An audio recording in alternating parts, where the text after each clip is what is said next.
So those of you who have been subscribed to my channel for a little while now will remember I've touched upon healthcare several times in the past, especially on the American healthcare costs and of course the hinging brick stitch up. Why the American healthcare costs got out of control? Largely because of the American Medical Association monopoly, the overregulation of the private sector and the third party payer system. Let's get straight to it.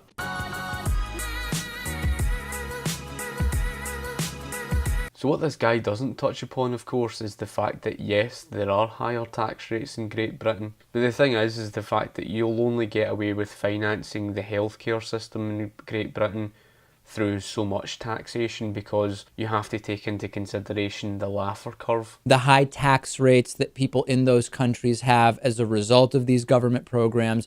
You looked specifically at the UK, and maybe not surprisingly to some of our audience, a lot of those talking points seem to not be true. Oh, you're exactly right, David. And I even mentioned in that post that during my career in the insurance industry, I used to spend considerable time trying to mislead people about the National Health Service in the UK and the Canadian health system and other systems that were single payer or that were very heavily regulated by the government, which is every other healthcare system in the developed world. Now what the Laffer Curve simply means is there is a threshold for every country. The Laffer Curve is basically a bell curve, and wherever that tipping point is, where that point really is basically where the threshold is, and the drop-off point is basically where people would refuse to accept anything above that. So in Britain, I would say it's probably about 45% to about 55%, 50%, and because once you start going over and above the threshold, people start to find loopholes and ways around basically paying it. Not all of the money comes from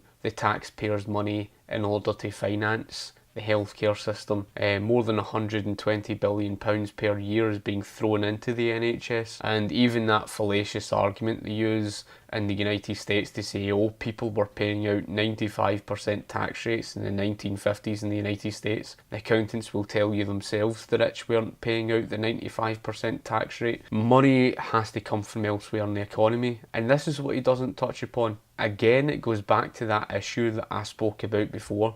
It's called the hidden cost. It's all well saying, oh, it's more affordable, and all he says was something about a tax rate. What about the tax rate? The money doesn't just come from the tax rate, it comes from elsewhere in the economy, and I cannot comprehend how he can sit there and say that Britain has a more affordable cost of living. I don't know how someone can sit there and say that when to drive about in a big SUV, because this is what Americans drive about in. American people drive about not just longer distances, they drive about in big petrol guzzlers, what we call them.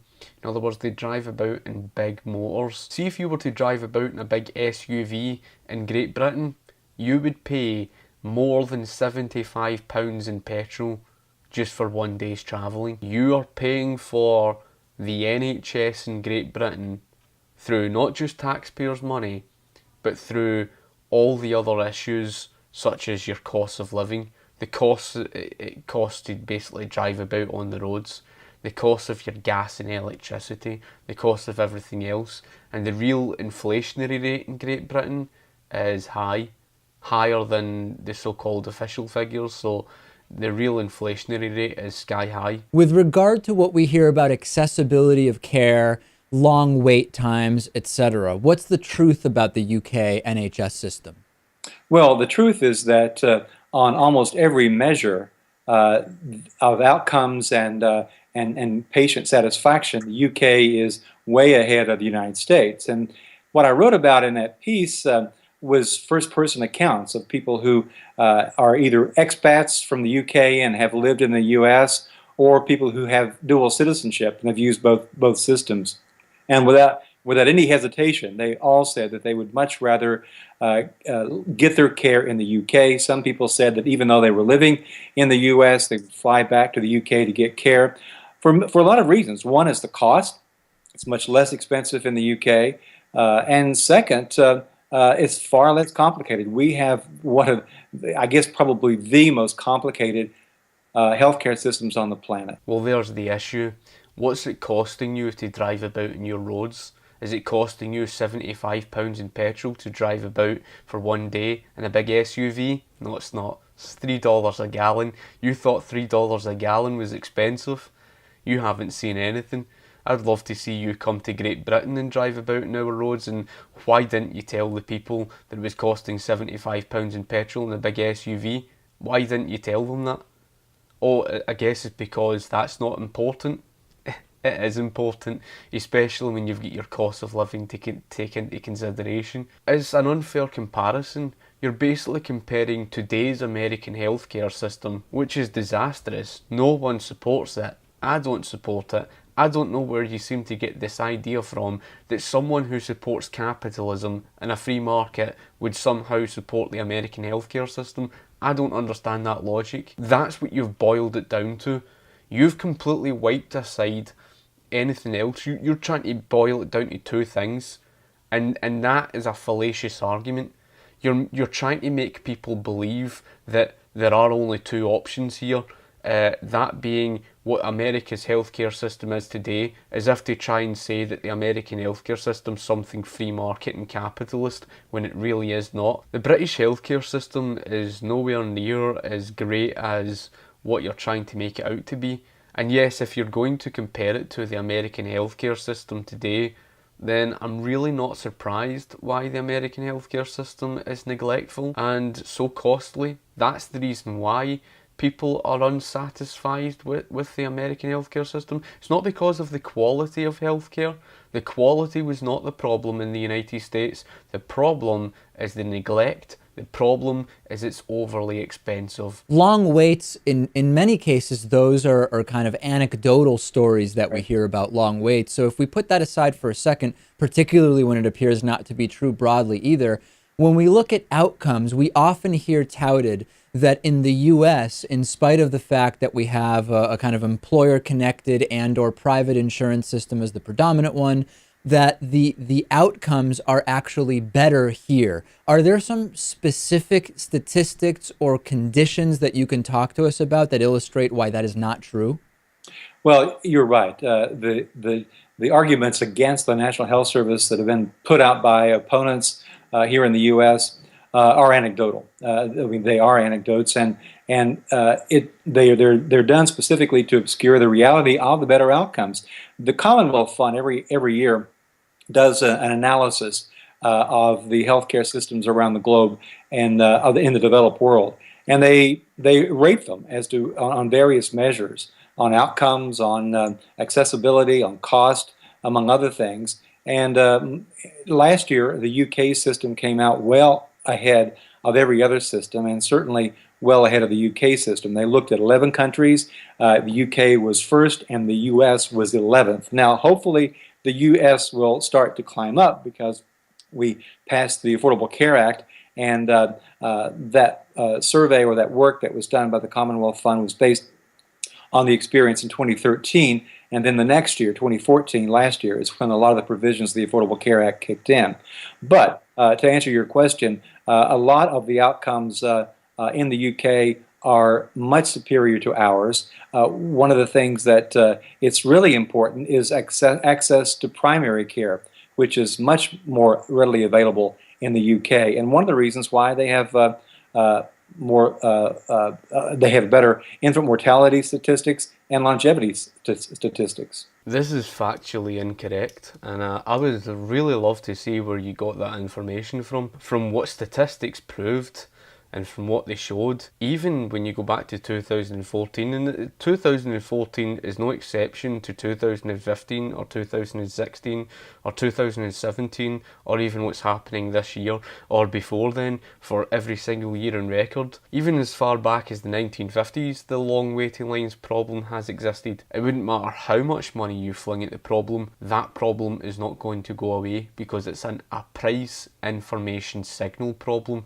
That's why the massive big long waiting lines exist. In 2014 alone, I'm talking about 2014 alone, I'm not even talking about the other years, more than 60,000 people were left in neglect. How the hell can you sit there and say that there wasn't any massive big long waiting lines. I really do not understand where you got your information from to say that the United Kingdom healthcare system has been outperforming other countries in Europe. If you're trying to say that the British healthcare system has been somehow outperforming these other countries, it simply is not true. When you talk about, the countries such as Italy, France, even when you talk about Spain, San Marino, all of these countries are outperforming the British NHS. That's the issue, because when you look at these countries like France and Italy and San Marino, they don't sit with a universal healthcare system like the NHS was of its prime. They don't have that. They have what you call a hybrid healthcare market, and a hybrid healthcare market really is not the same thing. It's got a strong private sector. Let's focus just on this issue of taxes, right? So if we can say, okay, we can have a system that works well, that is either private insurance or government funded. We can have a system that works well, that is a government system where you can have either a social safety net or straight up single payer healthcare. But the problem is that it's very expensive to taxpayers. If we analyze that data, I looked specifically at Australia as well as at the UK. It does not actually appear that there is a significantly higher tax burden for individuals based on having that national healthcare program. No, you're exactly right, because of the efficiencies that you can get in a system that is operated largely by the government, or at least financed by the government, in which you can remove a lot of the hidden costs that we have in this system, a lot of the administrative expenses that make our healthcare system the most expensive in the world. I mean, you are looking at today's American healthcare system where, all thanks to your socialism, through your socialist AMA monopoly, your overregulation of the private sector through all your socialist government regulations that basically created a monopoly with the giant hospitals, and then you threw on your socialist third-party payer system, and then you try to pass that off as being capitalist. How's it capitalist if you essentially remove the consumer from the free choice to shop around for the cheaper cost? You put the cost into the hands of a third party to determine the cost, and as a result of the socialist third party payer system, it created a collusion with the private pharmaceutical companies that essentially allowed them to shaft the consumer by driving up the costs. If you were to remove all of those problems, if you were to deregulate the system, if you were to remove the third party payer system, if you were to open up the free market, if you were to build more of the medical schools and bring down the costs, you wouldn't have this problem. But you don't say that, however. You try to make it out as if there's only two options available. We spend, it's been estimated about 30% of what we spend on healthcare is, in many cases, wasted, or at least characterized as administrative expenses that don't have anything to do with the delivery of care. So you save that money right off the bat. I'm just going to provide a source to you of an American physician who managed to find a way around the government and is managing to provide a free market cost. Have a listen to this. I'd like to talk about your practice, first of all, because it's not completely unique, but it's highly unusual from the point of view of the average consumer of healthcare, the average deliverer of healthcare. I want people to know exactly what it is you do. And then I want to talk about the more general question of government and healthcare. So tell me about Atlas MD and why it's a little bit different from my neighborhood physician's office. Well, it's in a lot of ways, nothing's different, and in some ways, everything's different.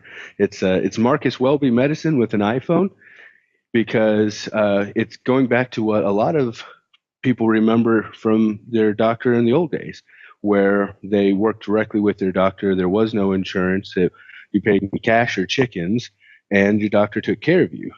But our system, we've now, tomorrow will be our 5-year anniversary, and we started with the idea that we have insurance for the wrong things.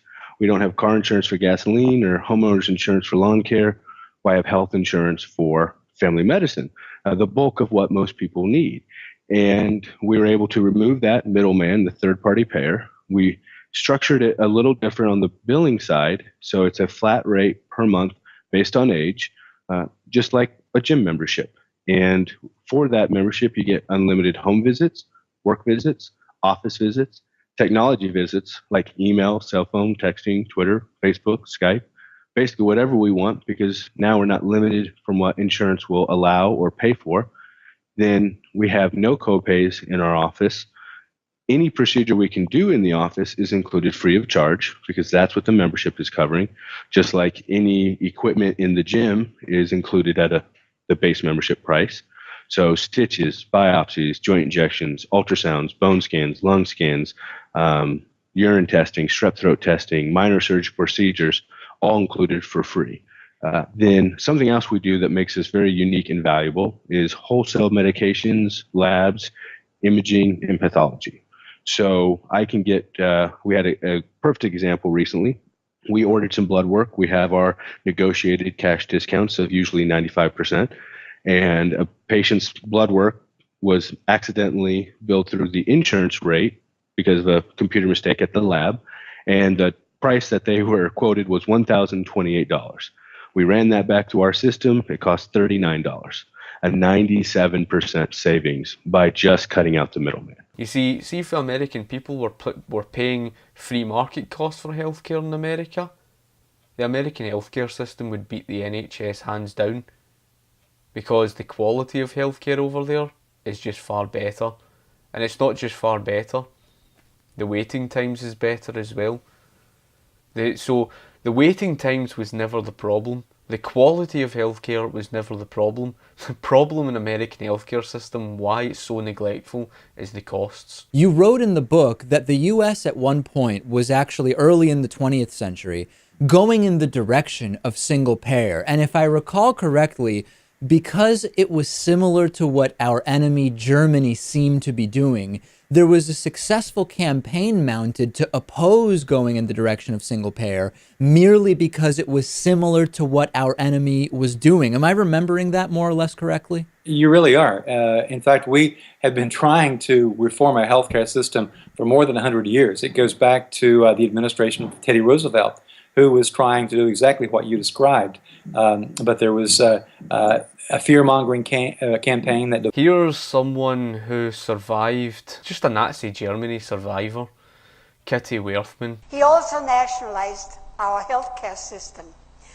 We had, before Hitler, an excellent healthcare system, privately insured. We had good doctors, we had good hospitals, we had a lot of good research. That all stopped. It was free for everybody. Now, I remember my brother-in-law was a family physician. He told me that when he would go to his office in the morning at 8 o'clock, 40 patients were waiting for him to be cared for. People went to the doctor for everything and anything. And my brother-in-law said it was like practicing medicine on a conveyor belt. He could not take enough time for each patient because he was totally government controlled. The government took away free enterprise, salaried the doctors in the hospitals, and many, many doctors left the country because if you would need elective surgery, not emergency, you waited 18 months for a hospital bed. Surprise, surprise. The healthcare system nationalised, faced with the very same problems that the British NHS has always been faced with the massive big long waiting lines. Not as great as you're trying to make it out to be, and our best doctors actually leave this country and they go to places like the United States. Yes, you're right that they've been trying to reform for over 100 years. We pretty much saw that from the government's granted monopoly to the American Medical Association in 1904. That resulted in costs of medical care soaring out of control. That is to blame on government intervention, and as a result of that, What you've done is you've essentially created a monopolistic, corporatist American healthcare system, which is just every bit as socialist as that of, the NHS. It might not be something nationalised.